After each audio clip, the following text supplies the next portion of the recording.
하나님 말씀은 사도행전입니다. 사도행전 8장 26절부터 40절까지를 읽겠습니다.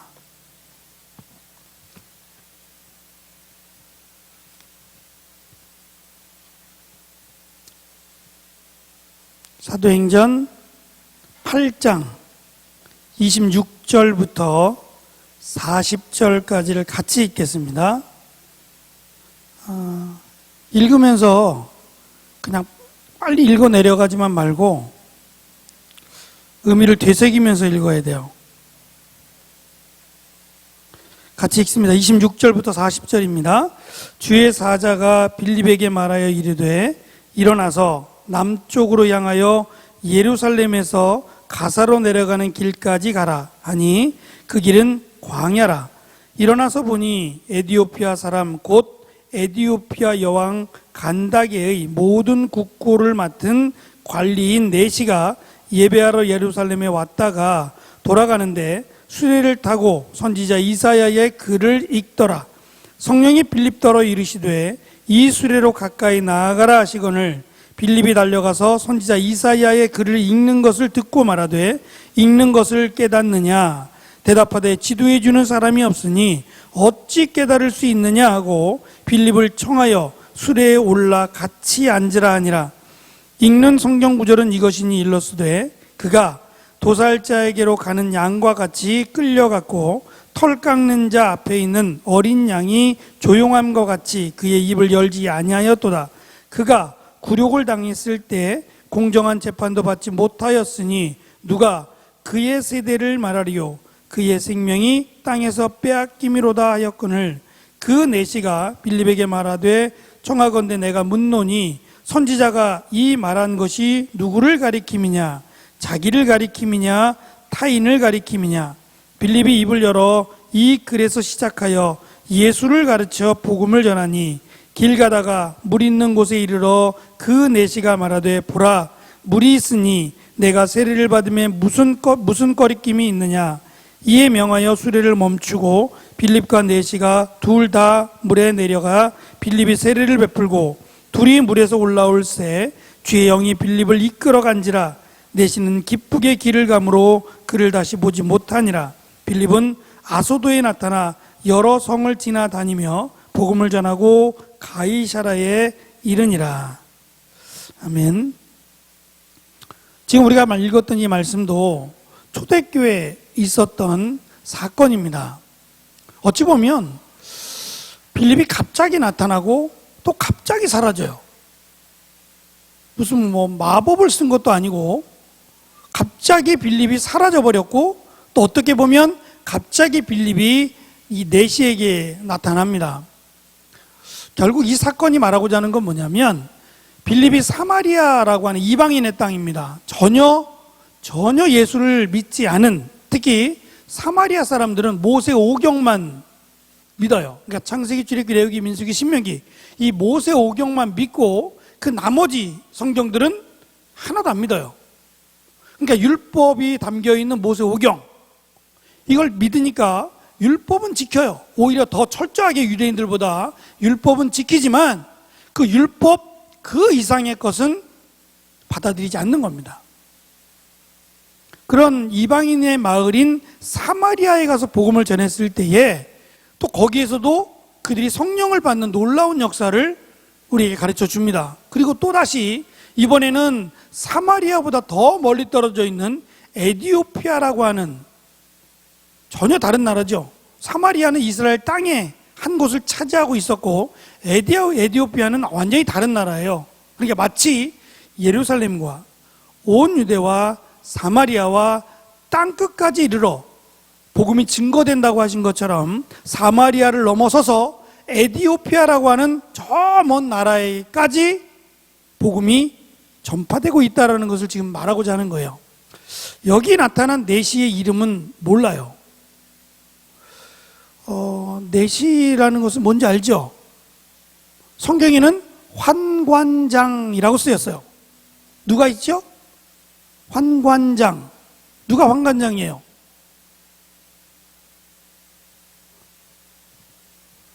다니엘도 환관장이에요. 또 누가 있을까요? 환관장.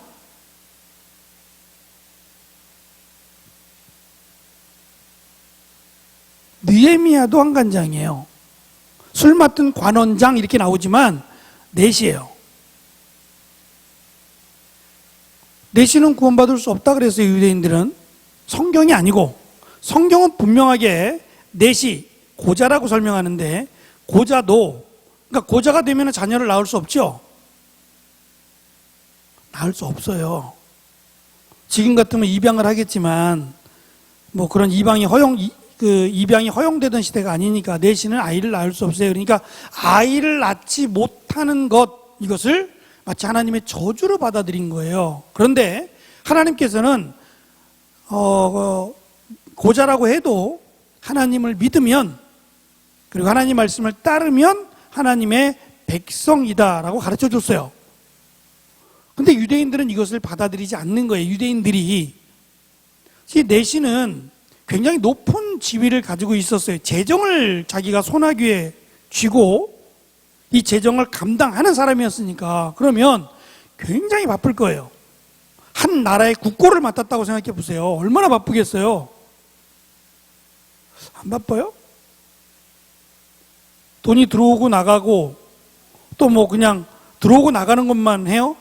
때로는 빌려주기도 하고, 이걸 갚기도 하고, 또 빌려주면 거기에 따른 이자가 발생하기도 하고, 굉장히 많은 일들이 이 돈과 관련돼서 일어날 거란 말이죠. 뭐 수입을 하든 수출을 하든 여러 가지 많은 일들이 이 돈을 중심으로 해서 이루어지니까, 국고를 맡았다라는 얘기는 어찌 보면 나라의 실권을 갖고 있다라는 설명도 돼요.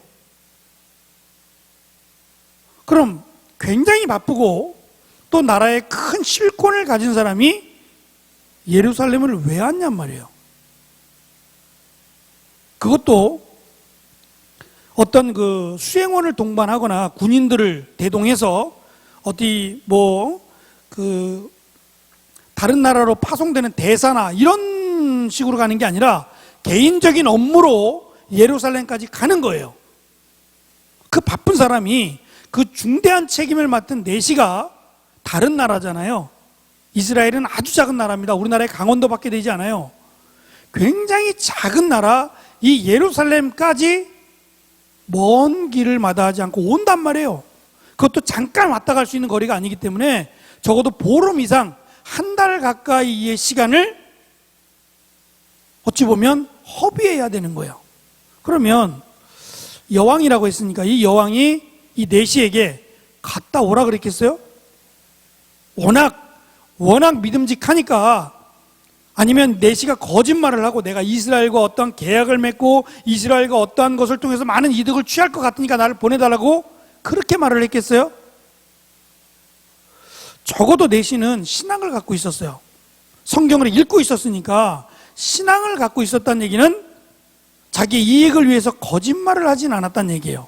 그러면 자기가 이 국고를 맡은 중책을 내려놓는 한이 있어도 반드시 내가 가야겠다고 말을 했을 거예요. 근데 그 이유가, 예루살렘에 굳이 가고자 했던 이유가 오늘 성경에 있는 거예요. 왜 갔을까요? 이 넷이는 왜 예루살렘에 왔을까요? 우리가 읽었잖아요. 제가 천천히 읽자 그랬잖아. 곱씹어서 읽어보면 이유가 분명히 있단 말이죠. 이것 때문에 이 먼 길을 여기까지 달려온 거예요. 근데 이것이 해결이 됐어요, 안 됐어요? 해결이 안 됐어요. 해결이 안 돼서 끙끙거리며 다시 에티오피아로 가고 있는 중이었어요. 그때 빌립을 만나게 되는 거예요. 자, 그러면 이 넷이가 예루살렘에 간 이유, 그리고 이것을 해결하지 못하고 다시 갔는데 왜 예루살렘으로 갔을까요?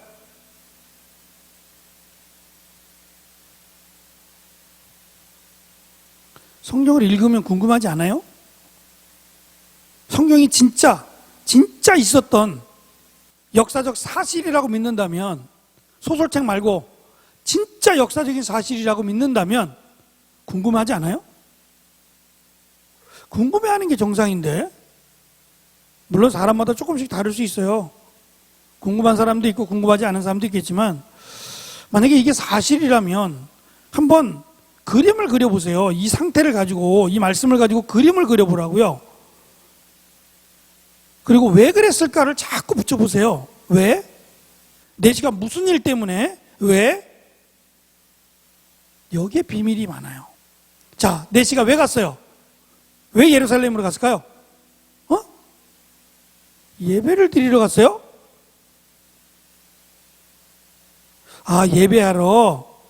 예배하러 예루살렘에 온 거 맞아요. 근데 더 중요한 게 있어요. 단순히 예배 드리러 간 게 아니에요. 이것 때문에 예배 드리러 예루살렘이라는 곳을 찾은 거예요. 그게 뭐냐면 지금 이 내시가 읽고 있는 그 부분이에요. 이사야 53장인데 이사야 53장 이 부분이 해결이 안 돼요. 근데 이것을 해결하고자 예루살렘을 갔어요. 그러면 예루살렘에는 율법사도 있고 바리새인도 있고 굉장히 많은 사람들이 있지 않았겠어요? 근데 그 사람들에게 가서 물었을 거예요. 이사야 53장 내가 읽다가 도대체 내가 이해할 수 없어서 이게 나를 가리키는 건지 아니면 당신들을 가리키는 건지 아니면 또 다른 누군가를 가리키는 건지 너무너무 궁금하다라고 하며 물었을 거예요. 빌립에게 묻듯이 말이에요. 자, 다시 봐요. 32절 이사야 53장 중에서 한 부분인데 그가 도살자에게로 가는 양과 같이 끌려갔고 또 그 옆에 보면 또 그가 그의 입을 33절 누가 그의 세대를 말하리요 그의 생명이 자꾸 반복해서 나오는 말이 있죠. 그가 이 그가 누구냔 말이에요. 그러니까 궁금한 거예요. 이 그가 누구를 가리키는 건지 나를 가리키는 건지 아니면 이스라엘 백성들 가리키는 건지 아니면 또 다른 누군가 선지자든지 누군가를 가리키는 건지 성경을 쭉 읽다가 걸렸어요. 너무너무 답답해서 일하다 말고 이거 해결하기 위해서 가는 거예요. 추워요? 추워? 에어컨 하나를 꺼주세요. 춥대.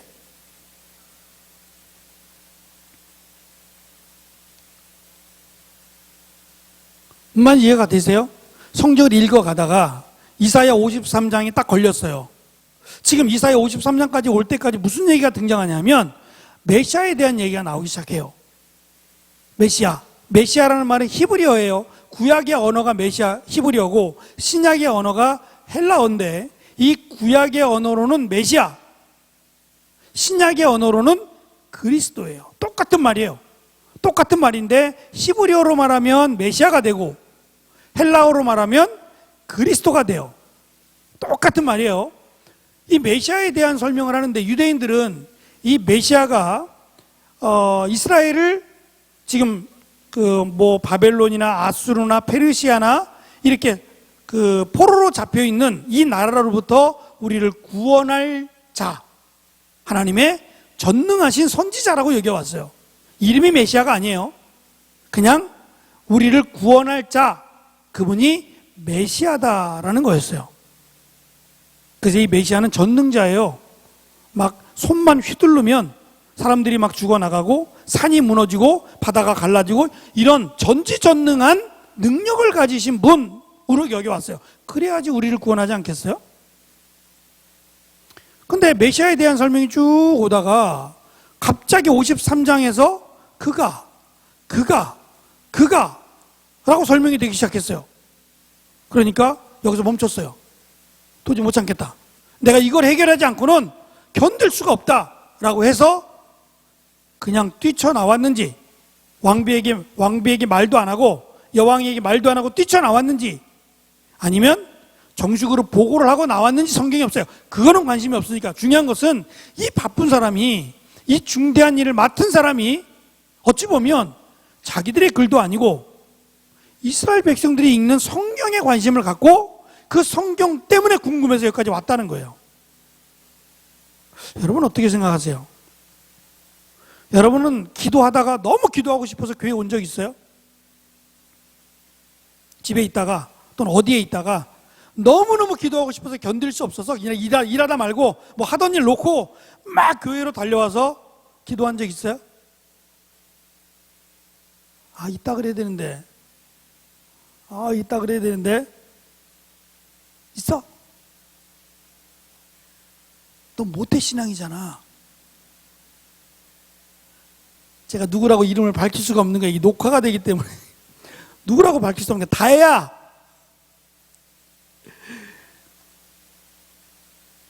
있습니까?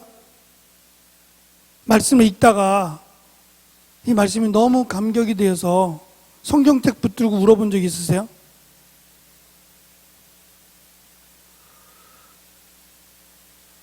없는 게 이상한 거예요. 없는 게. 하나님 말씀은 살아있고 운동력이 있고 이 말씀을 우리에게 주셨어요.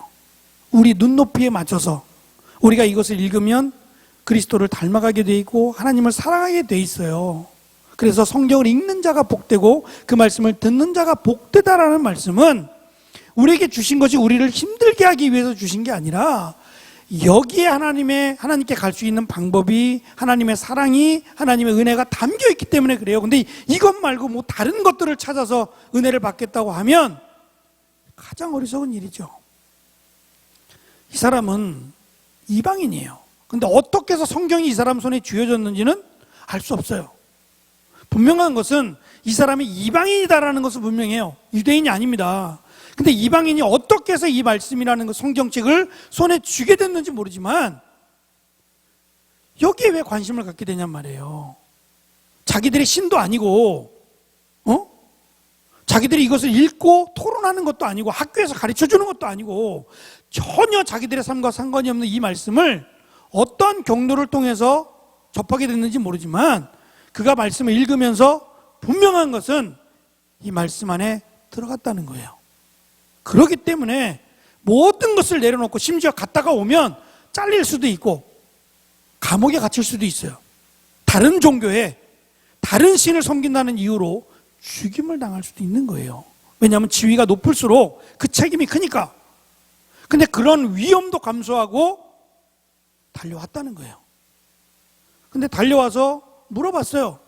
레위인들에게, 랍비들에게, 바리새인들에게, 말씀을 안다 하는 사들에게 다 물어봤는데 다 몰라요. 다 몰라요. 모르니까 예수님을 죽였겠죠. 알면은 죽였겠어요. 그가 누군지를 알았으면 죽였겠냐고요. 이게 얼마나 엄청난 일이에요. 하나님 말씀을 수천 년 동안 들었고 하나님의 말씀을 그렇게 많이 암송하고 있는 그들이 말씀을 몰라요. 그렇게 될 수 있어요. 우리가 한번 생각해 봐요. 설교를 1년에 52주니까 52번씩만 들어봐. 설교를 52번만 들으면 10살이 되면 520번이에요. 그러면 내가 20살이에요. 그러면 뱃속에서부터 들었다 그러면 1000번 이상을 들은 거예요. 그냥 주일날 한 번 듣는 것만 따져도 1000번을 들었는데 성경을 몰라. 1000번이 아니라 내가 한 5000번 정도를 들었어요. 근데 성경을 몰라. 이게 왜 그런 거죠? 성경에 관심이 없는 거예요. 성경의 말씀이 살아있다라는 것을 못 믿는 거예요. 또는 여러분들이 다른 것들을 너무 많이 들었어요. 성경을 들어야 되는데 다른 걸 너무 많이 들었어요. 그래서 설교는 성경을 가르쳐야 설교가 돼요. 여러분 잘 사세요. 잘 사는 방법을 제가 소개할까요? 이거는 어디에서나 들을 수 있어요. 그러나 하나님의 말씀은 우리가 이 땅을 어떻게 하면 잘 사느냐에 대한 내용이 아니라 하나님에 대해서 하나님의 계획, 하나님의 뜻 거기에 대해서 말씀을 듣는 것이 저는 설교라고 생각해요. 물론 쉽지 않습니다. 2000년 전 또는 4000년 그보다 훨씬 오래전에 주신 말씀이니까 어려울 수 있어요. 그래서 공부를 해야 되는 거고 연구를 해야 되는 것도 맞는 거예요. 어찌됐든 지금이라도 늦지 않았으니까 성경을 살아계신 하나님의 말씀이라고 생각하고 읽으세요. 그리고 이해가 안 되는 부분들은 표시를 하세요. 읽다가도 이해가 안 되면 왜 그렇게 한 거지? 발을 좀 동동 굴러보라고요. 그래서 모르겠으면 저한테 카톡을 보내시든지 물어보세요. 예? 목회자가 목사님이 괜히 있어요? 물어보세요. 귀찮게 하라고요. 저도 모르면 찾아봐서라도 가르쳐주고 물어봐서라도 가르쳐줄 테니까 유치해도 괜찮아요. 어떤 친구가 질문을 했어요. 목사님, 가인과 아벨, 아담과 하와가 낳은 아들이 가인과 아벨이죠? 그리고 가인이 아벨을 죽였죠? 그리고 셋이라고 하는 아들을 주셨어요. 낳았잖아요. 그리고 가인은 쫓겨났어요. 쫓겨나면 누구랑 결혼해 살았어요? 아, 여자는 누가 있어요? 여자는 한 명밖에 없는 것 같은데. 아담과 하와. 여자는 딱 한 명인데, 그러면 또 하와랑 결혼했구나. 이란. 왜 안 나오니까 성경에 기록이 안 돼 있잖아요. 그럼 누구랑 결혼했어요? 이런 거 안 궁금해요? 그러니까 궁금하면 물어보라니까. 유치해도 괜찮아요. 여러분들이 궁금한 거니까. 지금 이 4시가 궁금하니까 여기까지 달려간 거예요. 말씀을 알고 싶으니까, 너무너무 답답하니까 자기가 어떻게 될 거를 생각하지 않고 그냥 달려온 거예요. 와서 해결이 안 돼요. 얼마나 더 답답해. 그냥 중얼중얼 계속 읽기만 하는 거예요. 뭐 그렇게 해서라도 해야 된다고 생각하니까 계속 소리내어 읽고 있는 거예요. 근데 그의 마음을 하나님이 하셨어요. 그래서 성령을 통해서 빌립에게 가면 거기에 누가 있다? 그에게 말씀을 전하라고 가르쳐 줍니다. 물론 빌립이 성령을 받기 전에는 몰랐어요. 빌립도 몰랐어요. 근데 나중에 빌립이 성령을 받고 나서 이제 과거에 예수님께서 하셨던 말씀들이 다 기억이 나고 그 말씀들이 다 연결이 되는 거예요. 당연히 이사야 53장이 알죠. 과거에 예수님이 십자가 달리기 전에는 몰랐어요. 자기도 몰랐다고요. 제자들이 아무도 몰랐어요. 받아들이지도 않았고 제자들도. 근데 예수님 십자가 달려 죽으시고 부활하신 뒤에 그리고 성령을 받고 나서는 이제는 정확하게 알게 됩니다. 예수님께서 왜 오셨는지 그리고 그리스도가 뭔지. 유대인들이 생각하는 메시아는 전능의 왕으로, 이번 주 설교가 겸손의 왕이었잖아요. 전능의 왕으로 뭐 자기를 반대하는 모든 대적들을 다 부셔버리고 우리를 구원하는 분이라고 여겨왔는데 그게 아니라는 거예요. 예수님은 우리의 죄를 대속하기 위해서 오신 것이지 단순히 우리를 잘 살게 하고 부유하게 하고 우리의 좋은 점들을 해결해 주기 위해서 오신 것은 아니라는 거예요. 그래서 예수님께서 5,000명을 먹이신 뒤에 많은 사람들이 쫓아와서 예수님만 따라다니면 먹을 거 생긴다. 먹는 문제 하나쯤은 다 해결된다. 그렇게 생각하며 예수님을 따랐던 무리들을 떠났었어요. 배를 타고 오히려 그들을 떠나 다른 곳으로 가자 말씀하셨어요. 예수님께서 이 땅에 오신 것은 먹는 문제를 해결하기 위함이 아니에요. 병자를 고쳐주기 위함도 아니고 고쳐주셨고 먹게도 해주셨어요. 근데 이것은 목적은 아니라는 거예요. 예수님께서 이 땅에 오신 목적은 우리의 죄를 대신하여 죽는 거예요. 근데 이 죽는 거라는 이 중요한 사실을 제자들도 안 믿었고 그 내시도 당연히 안 믿었죠. 근데 이것이 제일 중요한 거예요. 그리스도가 누구인 것을 아는 것은 이게 복음의 핵심이기 때문에 그래요. 복음이란 흔히들 복된 소식이라 그래요. 우리가 쓰는 복이란 글자 소리예요. 그러니까 복된 소리 이렇게 생각해요. 근데 이 복된 소리 뉴앙겔리온이라는 단어인데 이게 외래어처럼 쓰여졌어요. 그러니까 당시 로마의 왕은 그 제우스의 아들이에요. 그리스 로마 신화에는 제우스의 아들로 등장을 해요. 그래서 로마 신화를 보면 이 로마가 그 늑대의 젖을 먹고 시조가 늑대의 젖을 먹고 자라죠. 우리나라 같으면 알에서 태어나기도 하고 마늘 먹어? 아무리 먹어봐 마늘 먹으면 사람 되나. 집에 개 키우면 오늘 가가지고 마늘 삶은 거 계속 먹여봐요. 죽어. 금방 죽어요. 예? 땅에서 자라는 그 채소나 땅을 통해서 맺는 열매들을 누구 위해서 주셨어요? 사람이요. 그래서 개는 사람이 먹는 걸 먹으면 수명이 단축된다는 거 아시죠? 빨리 죽어요. 개가 오래 살려면 뭘 먹어야 되겠어요? 옛날에 개들이 참 오래 살았거든. 옛날에 개들이. 그러니까 사료를 먹여서 밥보다는 사료가 난데 이게 밥을 먹으면 이도 많이 상하게 되고요. 우리가 먹는 음식을 먹으면 안 돼요. 짐승들은. 그럼 빨리 죽습니다. 그럼 빨리 안 죽으려면 뭘 먹어야 되냐면 넋 먹으면 돼요. 응? 넋 먹으면 된다고. 옛날에 개들은 다 그거 먹었거든. 그래서 똥개라 그랬잖아. 똥개라 그랬잖아. 그죠? 근데 요즘은 큰일 나지. 난리 나죠. 그래서 사료주지만. 그죠? 그러니까 그렇게 먹는 게 순리야. 사람이 먹는 걸 먹으면 걔는 수명이 단축돼요. 뭐 맵고 짜고 이런 거 먹으면 우리처럼 입맛을 느낄 수 없어요. 걔는. 왜 개 얘기가 나왔어? 잘 가다가 제가 강의할 때 학교에서 신학교에서 강의할 때 보면 많이 세요. 여기 갔다 저기 갔다 막 너무 많이 세가지고 나중에 길을 잃어버릴 때가 종종 있어. 어디서부터 왔지 여기까지? 막 이렇게. 문제긴 문제인데 어쨌든 뭐 하다 왔어요? 그리스도.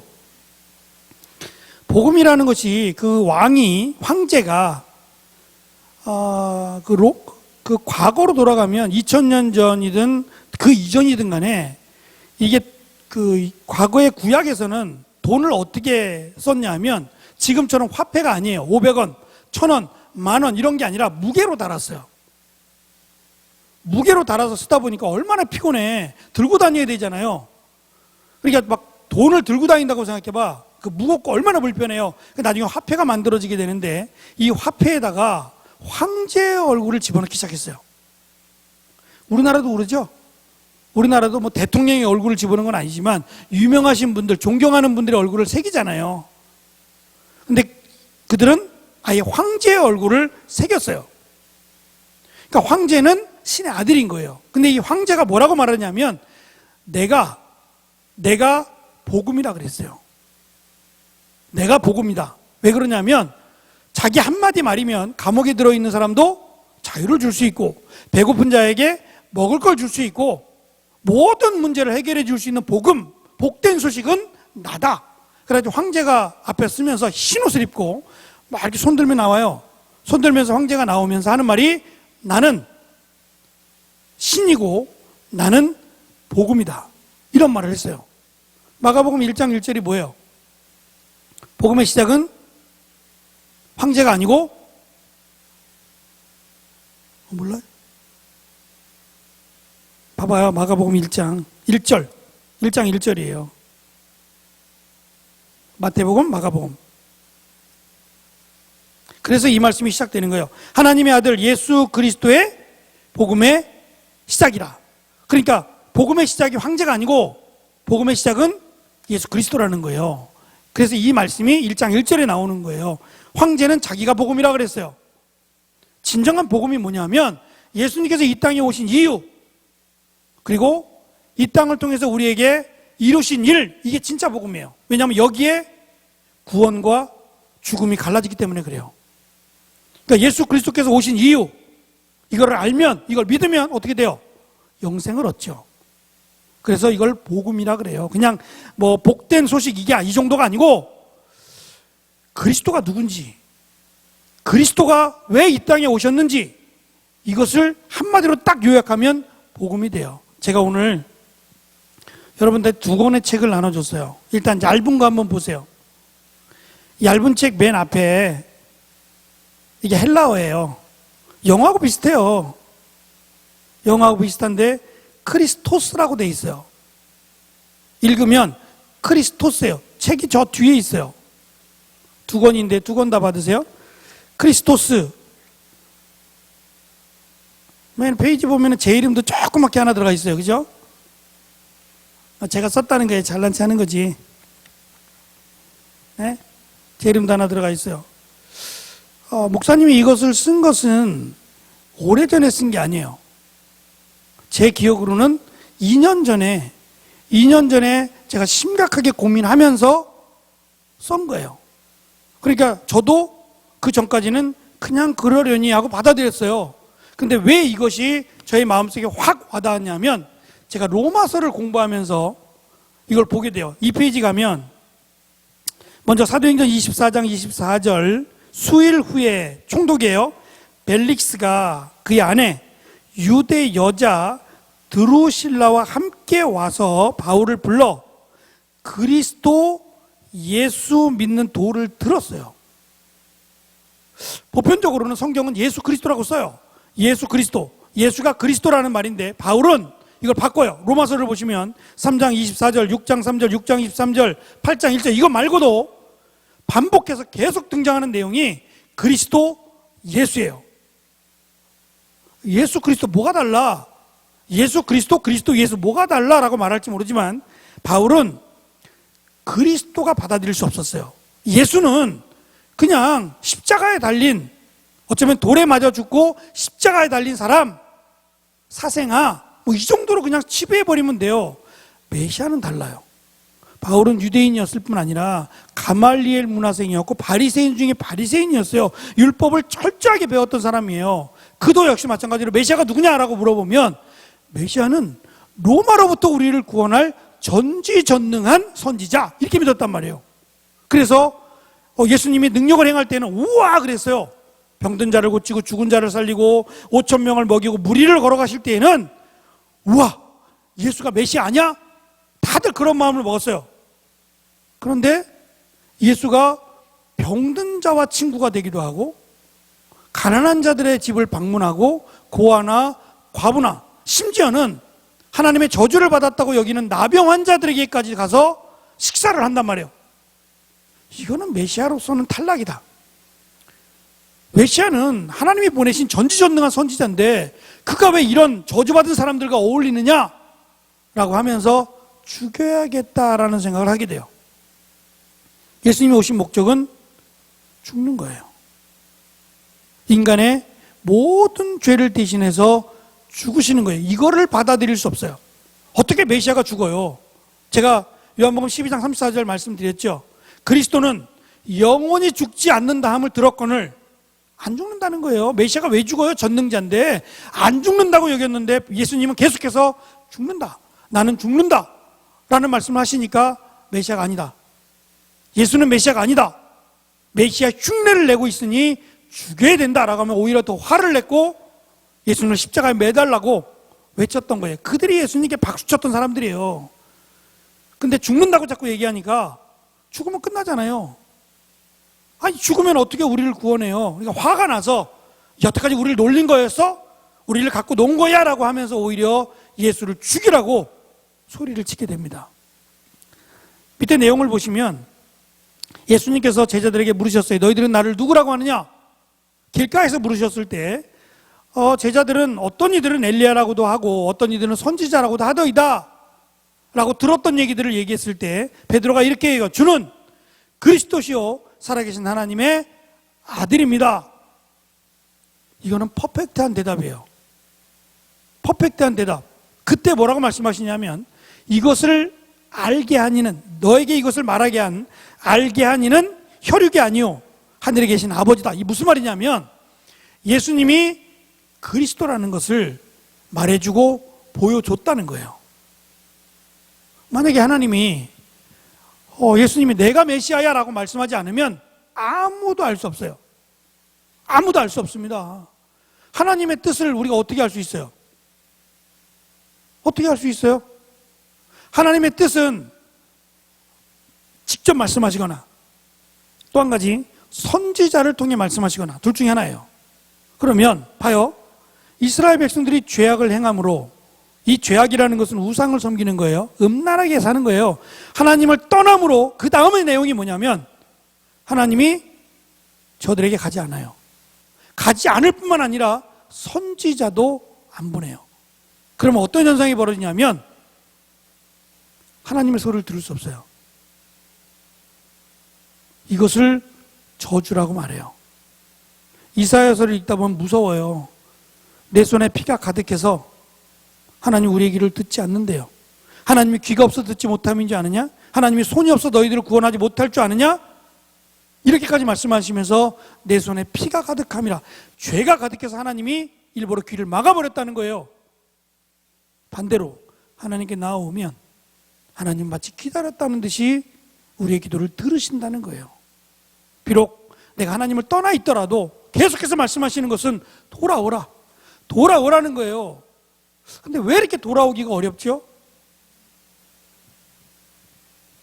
여기는 부모님들이 대부분 믿는 사람들이에요. 그 어려움을 몰라. 엄마 아빠가 안 믿는 친구들은 알 거야. 이게 얼마나 어렵다는 것을. 왜 이렇게 어렵죠? 그치, 혜리야? 이게 왜 이렇게 어려워? 교회 오는 게 왜 이렇게 힘들죠? 교회가 뭐 나쁜 데예요? 여러분들이 와봤잖아. 여러분들이 지금 앉아있는 이 자리가, 하나님을 섬기고 하나님을 믿는 이 자리가 잘못됐어요? 문제가 있어요? 와 보면 알아요. 와 보면 내 아들이 내 딸이 왜 이렇게 교회를 가려고 그러는지 안다고요. 근데 왜 이렇게 힘들어요? 여기까지 오기가. 예? 예수님 믿는 것이 왜 이렇게 힘들어요? 힘들어요. 죽을 때까지도 안 믿는 사람들이 있어요. 그런데 우리는 믿고 있으니 이것이 얼마나 큰 축복이냔 말이에요. 아무리 똑똑한 사람도 믿을 수 없어요. 목사님이 얼마 전에 책을 샀어요. 근데 이 책이 기독교 책인 것처럼 제목이 돼 있어서 샀어요. 베스트셀러라 그래서 샀어요. 속아가지고 샀는데 이분이 서울대학을 나왔고 하버드 대학을 나왔어요.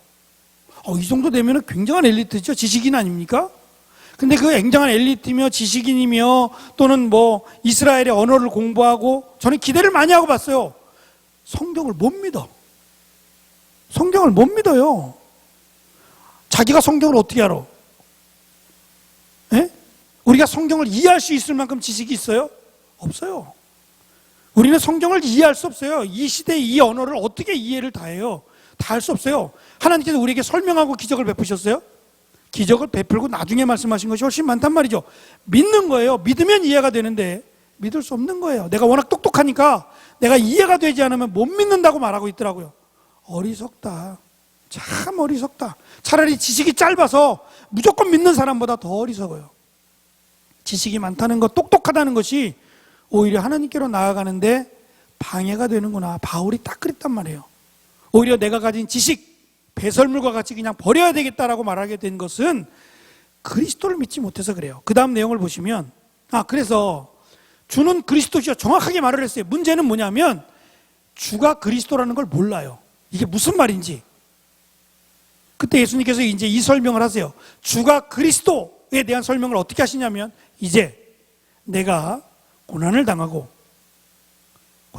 십자가에 달려 죽고 사흘 만에 부활하리라. 이게 그리스도예요. 이거를 딱 설명하자마자 베드로가 아멘! 그랬어요? 아니에요. 절대로 안 됩니다. 무슨 얘기 하시는 겁니까?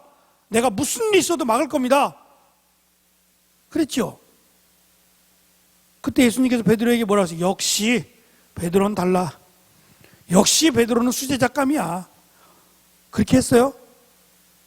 아니요. 단호하게 말씀하세요. 사탄아, 내 뒤로 물러가라. 너는 나를 넘어지게 하는 자로다. 사탄의 생각이에요. 죽으시면 안 됩니다. 이것은 사탄의 생각이에요. 사탄은 어찌하든지 예수님이 이 땅에서 죽으시면 안 돼요. 인간을 위해서 죽으시면 안 돼요. 인간을 위해서 죽으면 말씀하신 대로 다 이루었다가 돼요.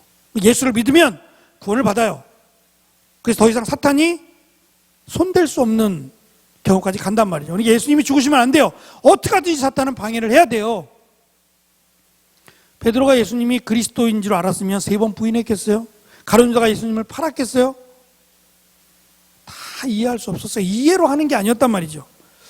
나머지 여러분들이 읽어보시고 3페이지도 읽어보시고 4페이지로 잠깐 넘어갑니다. 4페이지 맨 위에 가면 그리고 사도 바울은 심지어 예수 그리스도가 아니라 그리스도 예수라는 표현을 신약 성경에 50회나 반복해서 강조하고 있다는 거예요.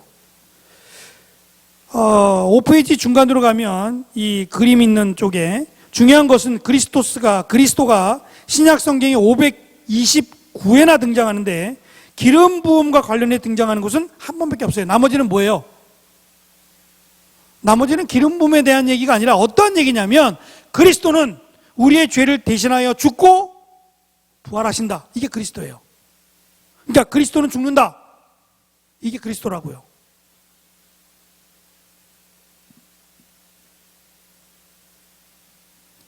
(6페이지로) 가면 지금 우리가 나눈 그 얘기가 나옵니다. 이사야 53장 2절부터 5절에 반복해서 나오는 그가 바로 그리스도라는 사실이에요. 그러니까 그리스도가 고난을 당하고 그리스도가 죽는다. 이것이 이해가 안 돼서 지금 4시가 예루살렘까지 달려갔던 겁니다. 중간에 그리스도에 대한 유대인들의 전통적인 율법 해석이 그리스도는 죽지 않는다 라는 거였다는 거예요. 그건 유대인들의 생각이지 하나님의 말씀은 그렇지 않습니다. 그래서 그리스도인이라고 말할 때 그리스도인은 누구냐면 그리스도를 따라 십자가를 지고 가는 사람을 그리스도인이라고 불러요. 그러니까 그리스도를 한자로 표현하면 기독교가 돼요. 그리스도교, 이게 기독교거든요. 그러니까 기독이라는 말은 그리스도라는 말이에요. 그러니까 기독교라는 것, 우리가 지금 기독교라고 말할 때에는 기독교는 딱 한 가지밖에 없어요.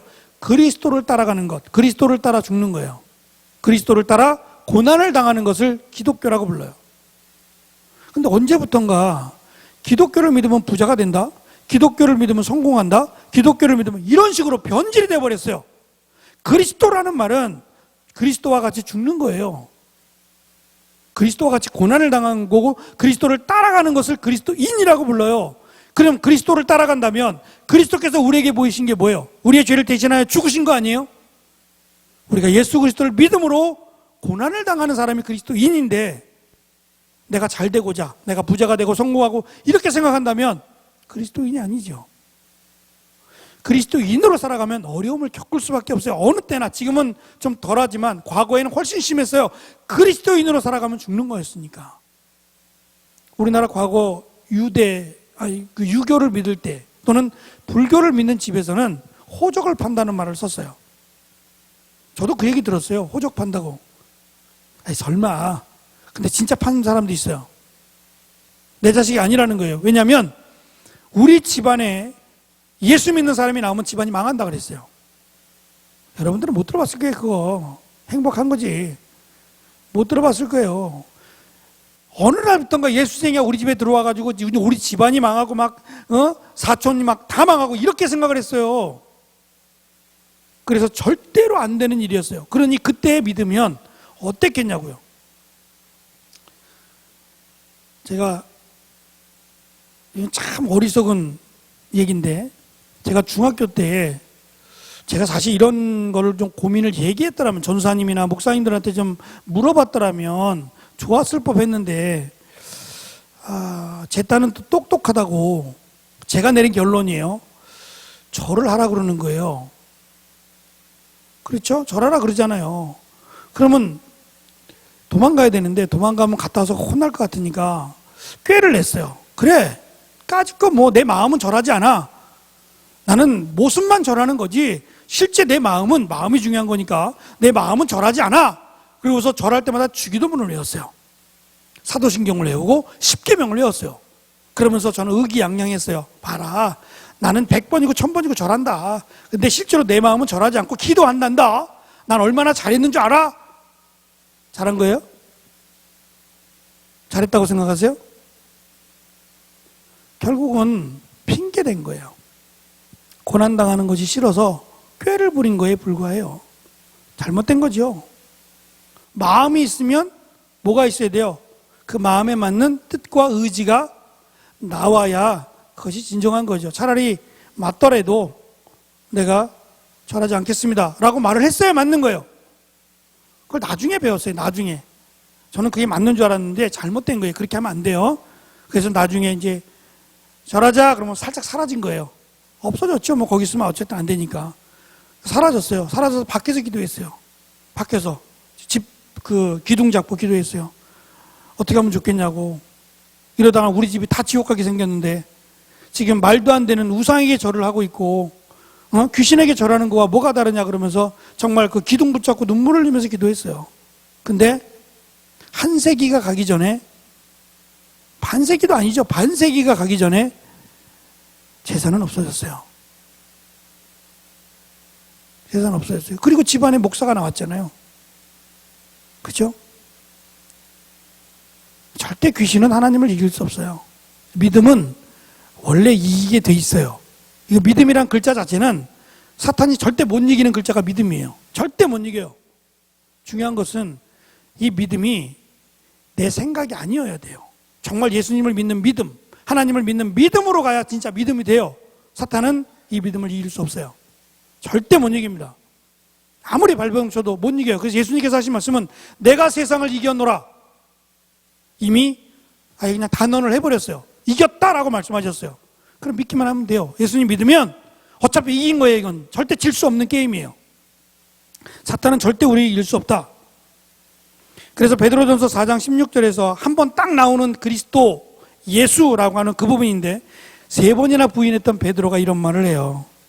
만일 그리스도인으로 고난을 받으면 부끄러워하지 말고 도리어 그 이름으로 하나님께 영광을 돌리라. 정반대죠. 과거 베드로가 예수님을 3번 부인했던 왜 내가 3번 부인했는지를 정확하게 알았어요. 그리스도라는 것을 몰랐기 때문이에요. 그리스도가 누구냐? 예수라는 거예요. 제가 다음 시간에는 예수라는 이름에 대해서 가르쳐 줄 거예요. 예수가 뭐예요? 예수라는 이름이 굉장히 많아요. 여호수아가 예수예요. 여호수아가 헬라어로 히브리어로는 예수아예요. 예수아인데 예수라는 이름하고 똑같아요. 그러니까 여호수아라는 이름도 굉장히 많고 예수라는 이름도 굉장히 많았어요. 그러니까 예수? 어디 예수? 나사렛 예수? 이렇게 말하게 되는 거예요. 다음 시간에는 그 예수라는 이름의 뜻에 대해서 말씀드릴게요. 한 가지 잠깐 제가 스킵하면서 넘어갈 또 한 권의 책이 있어요. 이건 제가 지난번에 나눠줬던 책에 있는 5번째 내용이에요. 불세례라는 거예요. 이게 사실 어떻게 보면 참 말장난인데 불세례가 뭐예요? 물세례는 물로 세례를 받는 거죠. 그럼 불세례는 불로 받아요? 어떻게 생각해요? 불세례라는 말 들어봤죠? 성경에도 있어. 성경에도 있으니까 나오는 거죠. 불세례를 받았느냐라고 물어보면 여러분 불세례 받았어요? 형민아, 불세례 받았어?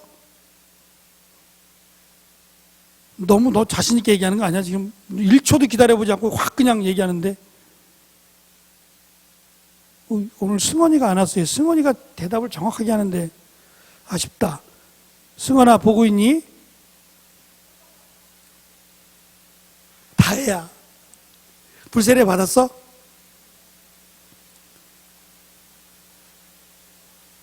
예슬이는 알 거야. 예슬이 불세례 받았어?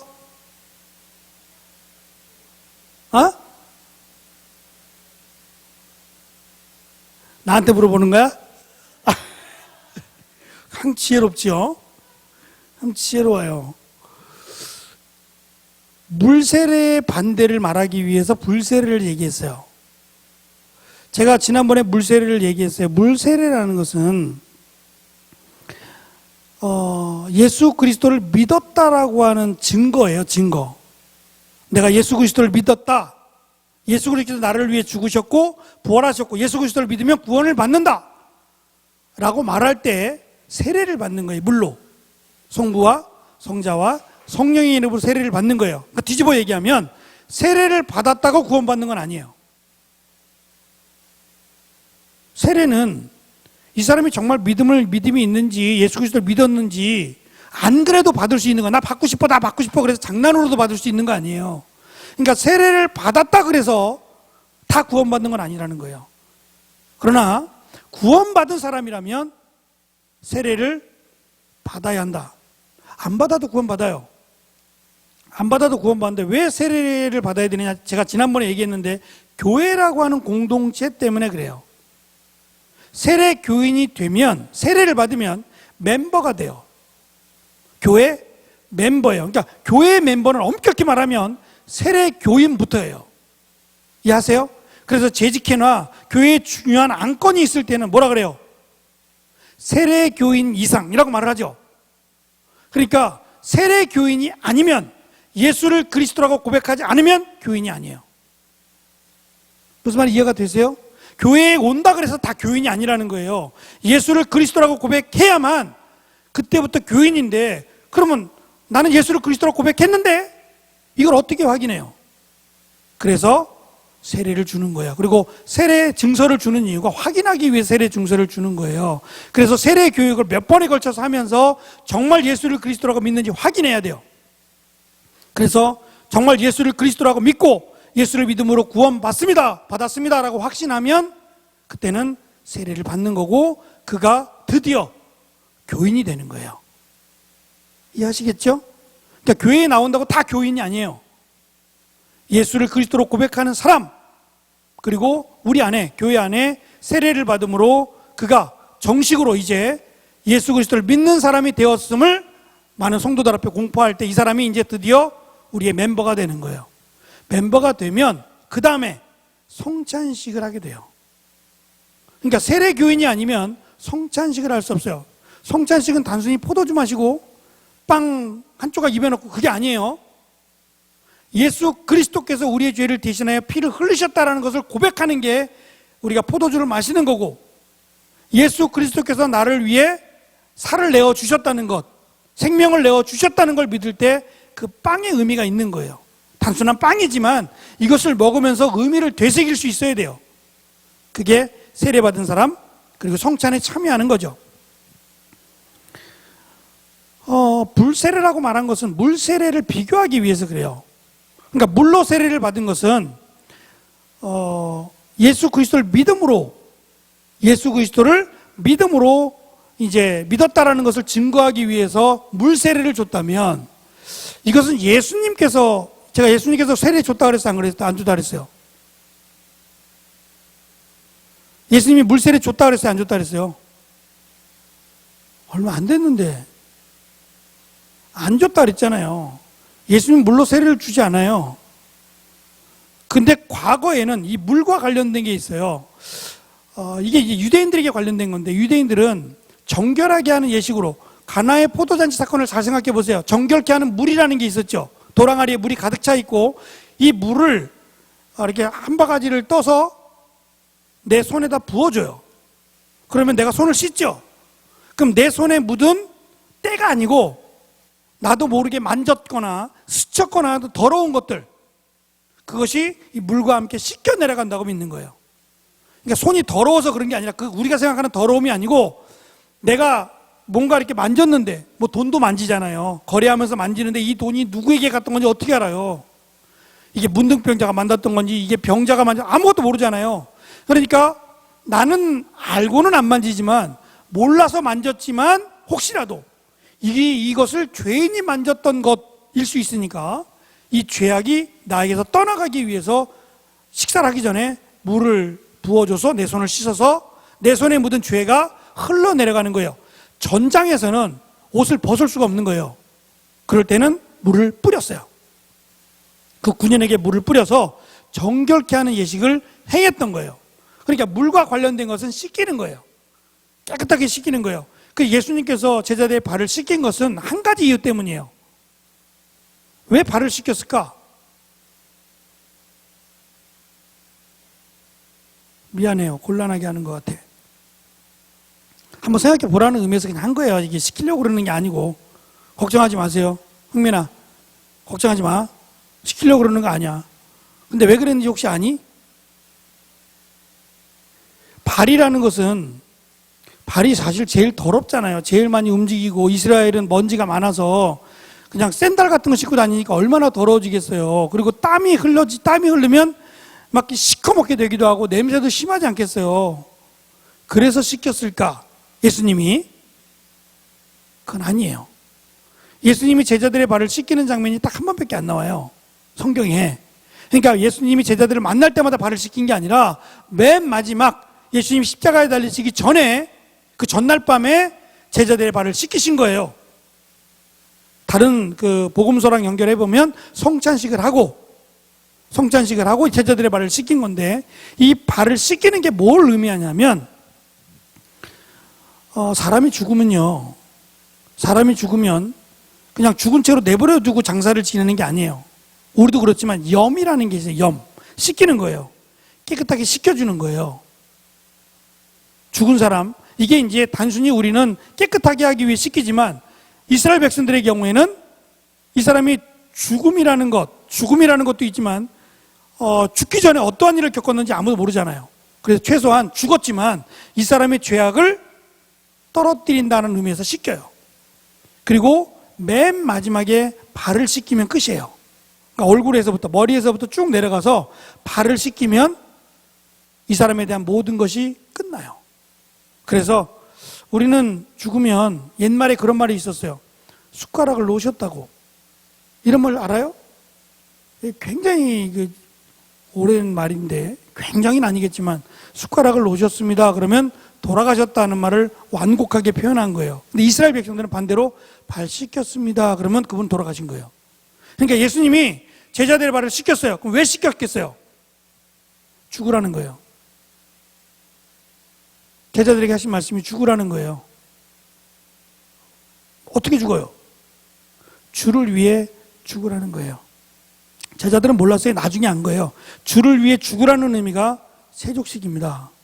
그냥 단순히 겸손하라고 하는 게 아니라 주를 위해 죽으라는 의미에서 발을 다 씻겨준 거예요. 그때 베드로가 그러죠.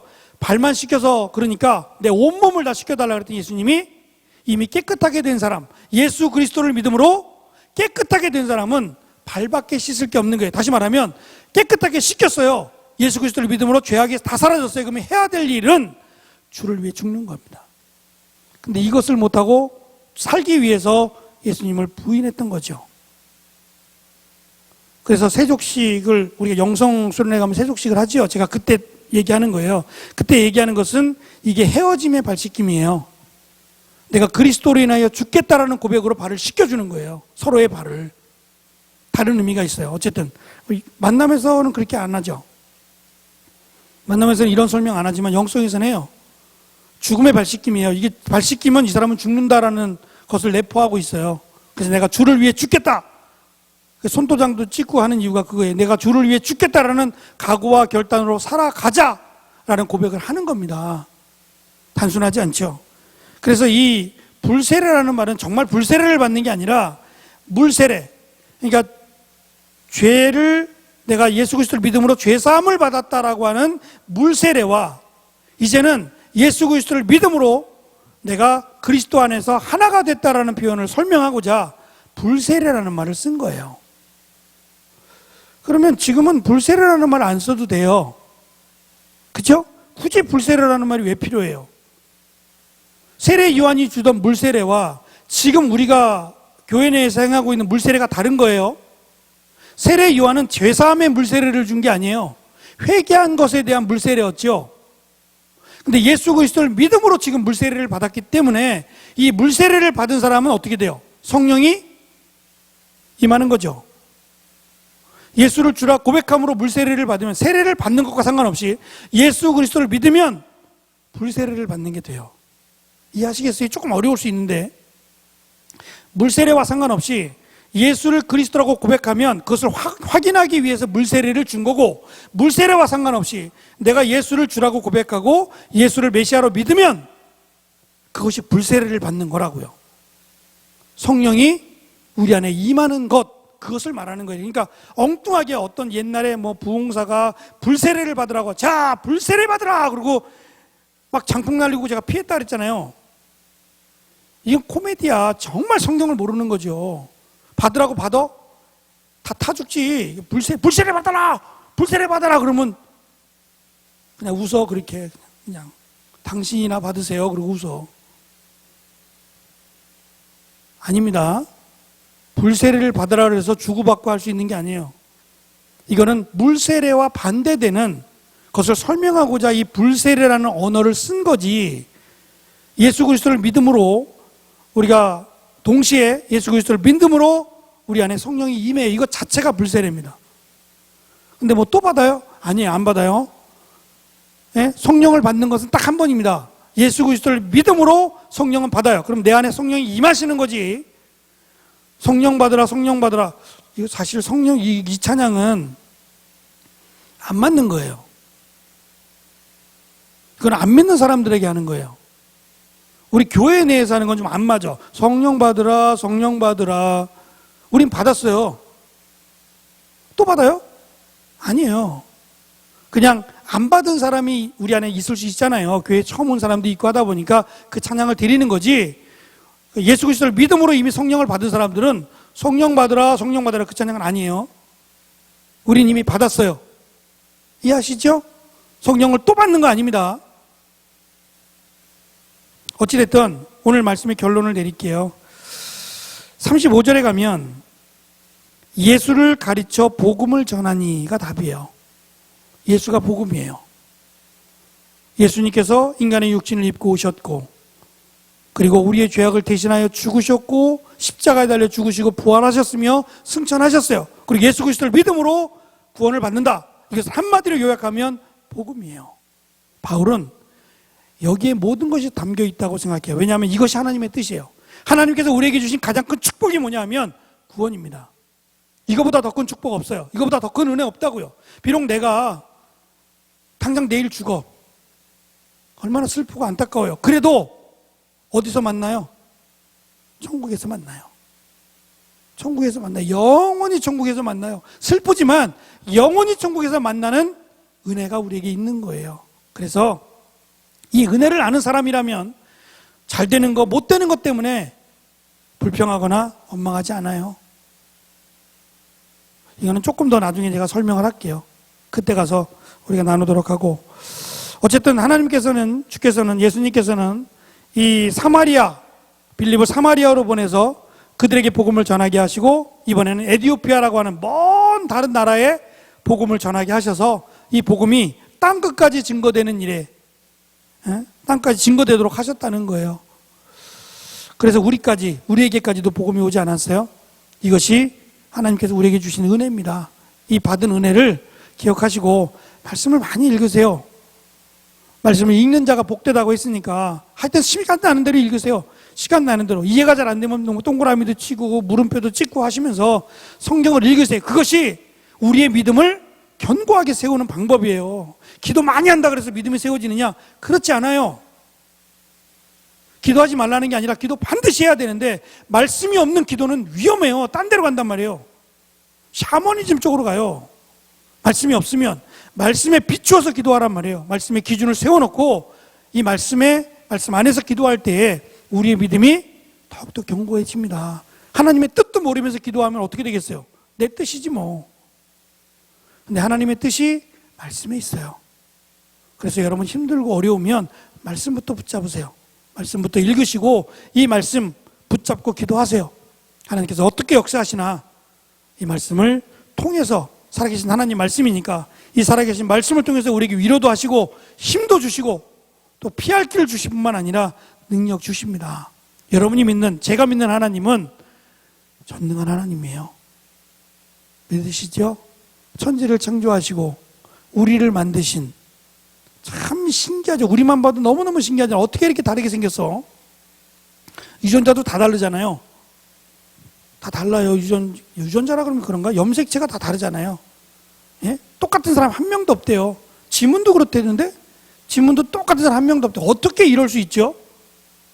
하나님은 한 사람 한 사람에게, 한 사람 한 사람의 하나님이 되신다는 거예요. 사람의 외모로 보지 않고 하나님, 우리의 중심을 보시는 하나님, 그 하나님께 가까이 감이 복되다 했으니까 말씀을 가까이 하는 우리가 되기를 바랍니다. 기도하겠습니다. 주님 감사합니다.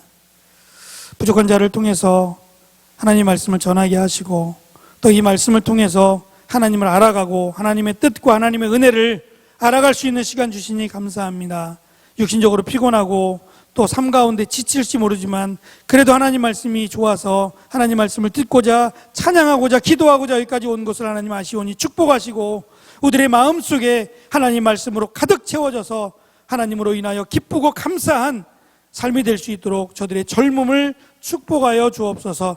돌아가는 발걸음도 하나님 축복해 주시기를 원하옵고 예수님의 이름으로 기도합니다.